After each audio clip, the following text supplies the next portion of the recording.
Artinya orang yang paling sesat di muka bumi adalah orang-orang yang berdoa meminta kepada selain Allah.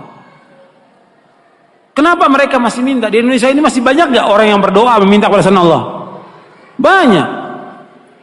Mereka datang ke kubur-kubur yang dianggap kubur wali songo, dan kuburan yang dianggap keramat oleh mereka, kuburan yang kata mereka mengandung barokah. Nggak ada dalam Islam kuburan yang keramat, kuburan mengandung barokah, nggak ada di muka bumi, tidak ada sama sekali, nggak ada. Kemudian mereka datang ke sana. Seandainya mereka orang soleh, betul orang soleh, nggak bisa mereka mengabulkan doa, nggak bisa. Mereka mendengar pun nggak bisa. Seandainya mereka mendengar kata Allah, nggak bisa menjawab. Kan di sini Allah sebutkan di sini, "Mala yastajibu lahu ilaihi", nggak bisa menjawab, nggak bisa mengabulkan sampai hari kiamat. Makanya kebodohan yang paling bodoh dan kesesatan yang paling sesat orang-orang yang datang berbondong-bondong ke kubur para wali untuk minta di sana. Kalau ziarah kubur boleh, perhatikan ini, jangan salah paham. Tolong perhatikan, dengarkan baik-baik. Jangan salah paham. Kalau ziarah kubur, ke kuburan kaum muslimin boleh. Dianjurkan oleh Nabi Muhammad SAW. Ziarah kubur, ke kuburannya pemakaman kaum muslimin boleh. Sunnah, dianjurkan oleh Rasulullah SAW.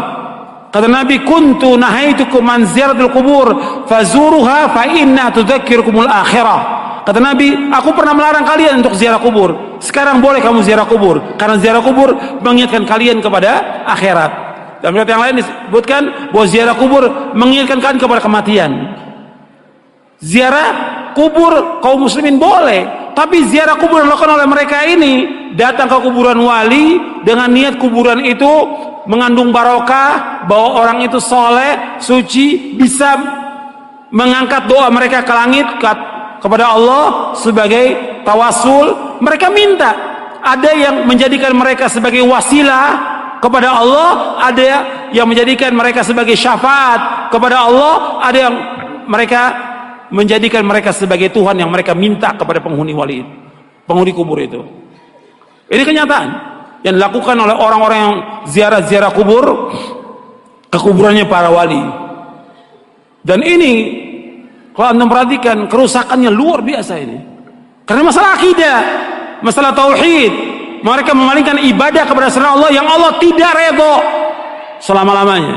Di dalam buku atau kitab Ushulus Tsalatsa oleh Syekh Muhammad bin Abdul Wahhab dikatakan, "Innallaha la yarda ay yushraka ma'ahu ahadun fi ibadatihi, la malakun muqarrabun wala nabiyyun mursal."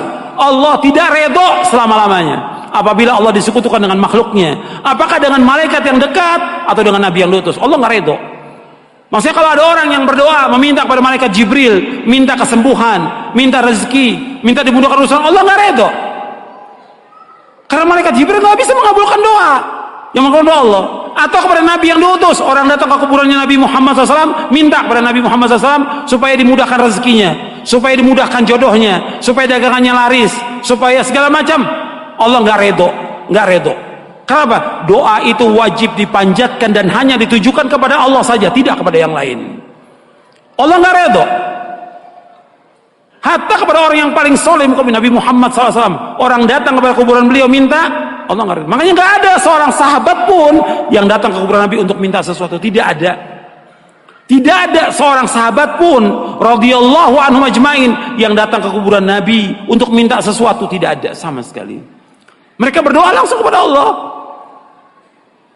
Begitu juga setelah wafatnya Khulafaur Rasyidin, gak ada orang datang. Tapi belakangan di abad kedua, ketiga mulai, siapa yang melakukan pertama kali penyembahan kepada kubur yang dikeramatkan pertama kali di muka bumi? Syiah. Pertama kali, laknatullah alaihim.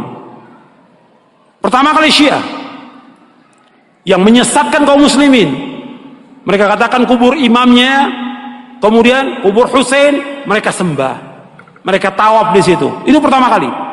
Sunnahnya orang Syiah, sunnah sayyi'ah, sunnah jahiliyah yang mereka lakukan. Bukan sunnah hasanah, sunnah sayyi'ah. Mengajak orang untuk menyembah kubur. Setelah itu diikuti oleh apa?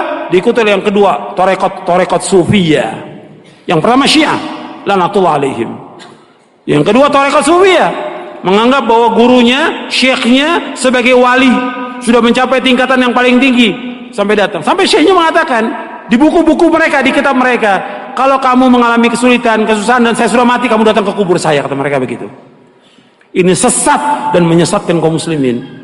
Anda melihat sekarang tambah banyak orang yang pertama kali mulai kuburan itu disembah, kemudian dibangun kubur di dalam masjid, itulah orang-orang Syiah.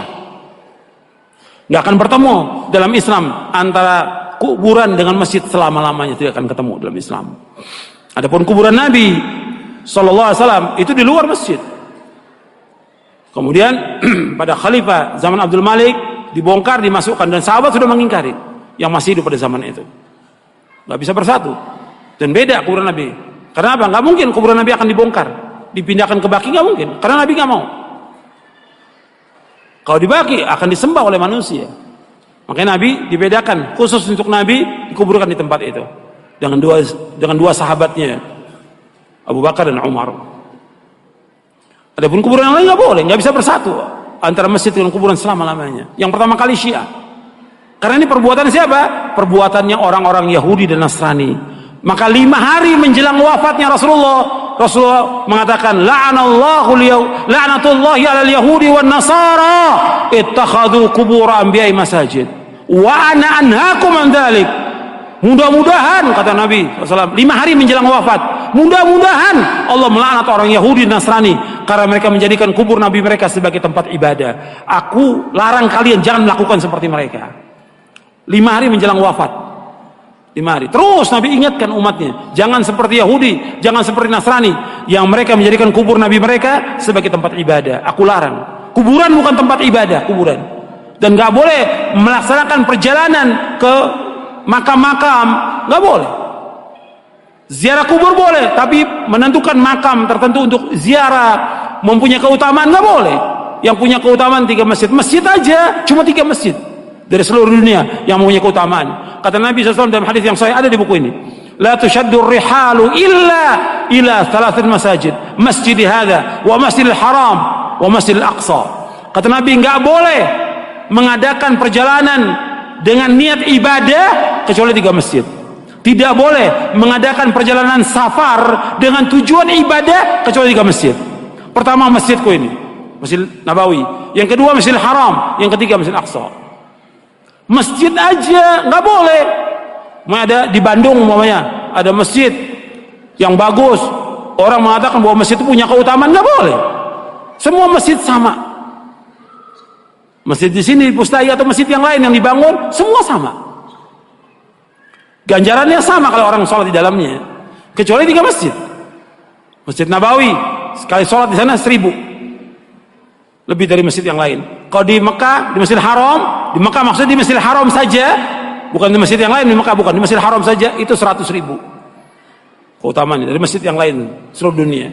Kalau di Masjidil Aqsa 250. Itu keutamaan yang disebutkan oleh Rasulullah Sallallahu Alaihi Wasallam.